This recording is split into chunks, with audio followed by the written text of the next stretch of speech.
Kebanyakan orang gagal mencapai 100 juta pertama bukan karena gajinya kecil, tapi sejak awal mereka tidak pernah menargetkannya secara serius. Mereka bekerja, dapat uang, lalu uangnya habis tanpa arah. Padahal 100 juta pertama bukan soal keberuntungan. Ini soal strategi, disiplin, dan cara berpikir. Hal pertama yang harus kamu pahami, 100 juta pertama hampir tidak pernah datang dari investasi pasif. Datangnya dari penghasilan aktif. Gaji, bisnis kecil, freelance, side hustle, apapun sumbernya, fokus awalmu bukan return besar, tapi menaikkan cash flow. Tanpa arus uang masuk yang konsisten, target 100 juta hanya akan jadi angan-angan.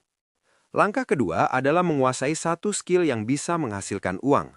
Bukan sekedar hobi, tapi skill yang dibutuhkan pasar.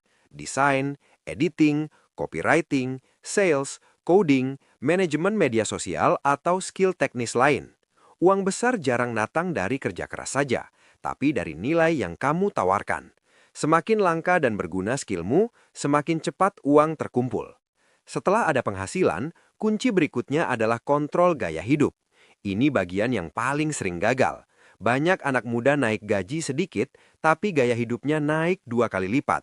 Kalau penghasilanmu naik, tapi tabungan tetap nol, 100 juta akan selalu terasa jauh. Prinsipnya sederhana, hiduplah seperti orang yang belum sukses meski penghasilanmu mulai naik.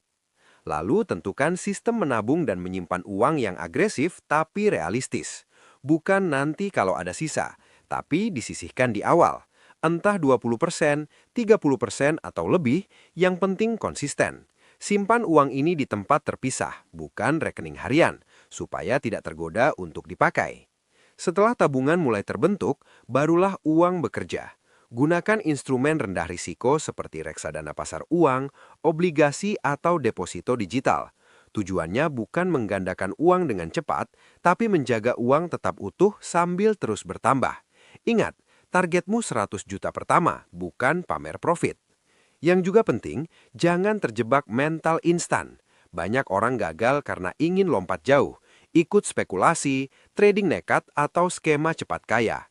Kehilangan uang di fase awal bukan cuma rugi nominal, tapi merusak mental dan kepercayaan diri. Jalan cepat sering terlihat menarik, tapi jalan stabil lah yang benar-benar sampai tujuan. Dan satu hal yang sering diabaikan, waktu. 100 juta pertama butuh proses.